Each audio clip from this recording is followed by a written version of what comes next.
Buenas tardes, mi nombre es Diego López Rodríguez, tengo la matrícula de 1961347 y las preguntas que se me asignaron para este examen serían las preguntas 6, 12, 88 y número 20. Para empezar con la número 6, que prácticamente dice cómo entran los aminoácidos a las células y explicar el proceso de este. Bueno, los aminoácidos para entrar a la célula constan de algunos transportes, la endocitosis, y otros transportes que se le llaman específicos, que se mencionan en cierto transporte. Bueno, el primer transporte sería el pasivo, que prácticamente consta en que los aminoácidos entran a la célula mediante una difusión simple, pero esto es en algunos casos limitado. Bueno, en todos los casos de transporte pasivo es muy limitado debido a las características eléctricas y del tamaño que constan de este transporte, ¿verdad? El siguiente sería el transporte activo, más específicamente sería el transporte activo primario, que como ya sabemos el transporte activo requiere el uso de algún tipo de energía para funcionar, en este caso el ATP, y pues este prácticamente se realiza en contra del gradiente de concentración, el cual utilizando las bombas de iones y algunos transportes específicos, que es lo que mencioné, empieza a hacer el proceso de que las células absorban los aminoácidos, ¿verdad? El siguiente sería el transporte activo secundario, que como también ya sabemos es parte de los activos y utiliza el ATP. Absorbe los aminoácidos de forma que el transporte de aminoácidos se acopla a un transporte de iones, ya sea de sodio o de protones, aprovechando los gradientes de concentración de estos dos iones. Y pues así entrarían en la célula mediante ese transporte. Mediante la endocitosis, que esto es en algunas, ¿cómo se dice? En algunas circunstancias especiales, como la absorción en el intestino delgado, los aminoácidos empiezan a ingresar en las células a través de formaciones de vesículas que la endocitosis comienza a generar, ¿verdad? Y así sería como mediante la endocitosis entran los aminoácidos en la célula. Los transportadores específicos, que son en la mayoría de los aminoácidos, entran mediante estos transportes específicos, ¿verdad? Como lo mencioné en el transporte activo primario, que requiere transportadores específicos.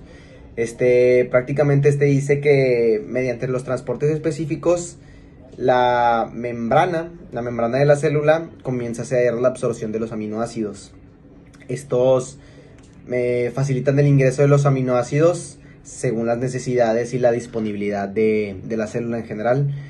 Y bueno, la siguiente pregunta que dice: mencione una enfermedades asociadas por la falta o mal funcionamiento de la proteína COP2. Bueno, las enfermedades, que son dos, que causa la déficit de esta proteína serían el CMRD, que traducido o más bien simplificado sería el síndrome de Clomicron Retention Disease, que prácticamente consta en una enfermedad metabólica que se ve muy rara vez. Las enfermedades causadas por la falta de son muy raras en sí, que es causada por mutaciones de un gen que se llama SAR1B, que es el encargado de codificar una proteína esencial para la vesícula que genera el COP2. Y una vez que esta empieza a dañarse la vesícula y el COP2 empieza a escasear, conduce a una acumulación de quimioelectrones en el retículo endoplasmático que causan una mala absorción de las grasas, y esto conlleva diarreas crónicas que empiezan a afectar al sistema, y pues es prácticamente lo que causaría la falta del COP2. Otra enfermedad que causa, que esta es muchísimo más rara que la anterior, que se llama síndrome de COP2 deficiente, es una afección genética que es muy rara, que provoca una disfunción generalizada en el tráfico vesicular, que es mediado por el COP2, y como consecuencia en la función cognitiva y ósea se comienzan a ver deterioros muy muy graves, y pues así sería la segunda enfermedad. Para la siguiente pregunta, que dice: ¿qué proteínas serán exocitadas? Que bueno, es prácticamente qué proteínas comienzan a funcionar por la exocitosis, ¿verdad? Una serían las hormonas, que estas se empiezan a liberar mediante el torrente sanguíneo gracias a la exocitosis, lo cual ayuda a regular diversas funciones corporales. Otra sería los neurotransmisores, que como tal no son proteínas, ¿verdad?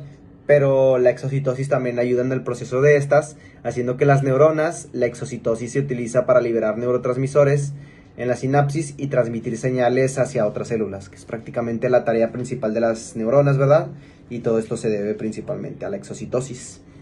Otras serían las enzimas digestivas, que prácticamente son células del sistema digestivo que liberan enzimas digestivas en el intestino delgado mediante la exocitosis. Esto contribuyendo a la digestión de los alimentos. O sea, la exocitosis aquí también es muy importante, ya que ayuda a que estas enzimas hagan su tarea, ¿verdad? De empezar a digerir ciertas cosas que el sistema como tal no puede. Otras serían la mucosidad y proteínas de defensa, que estas prácticamente comienzan a hacer su tarea mediante la exocitosis. Las proteínas estructurales y las de matriz extracelular también comienzan a funcionar por medio de la exocitosis, y esto sería secretando colágeno y liberación de proteínas de la matriz extracelular que contribuyen a la estructura del tejido conectivo, que es prácticamente la tarea de estas dos, ¿verdad? Las proteínas estructurales y las de la matriz extracelular.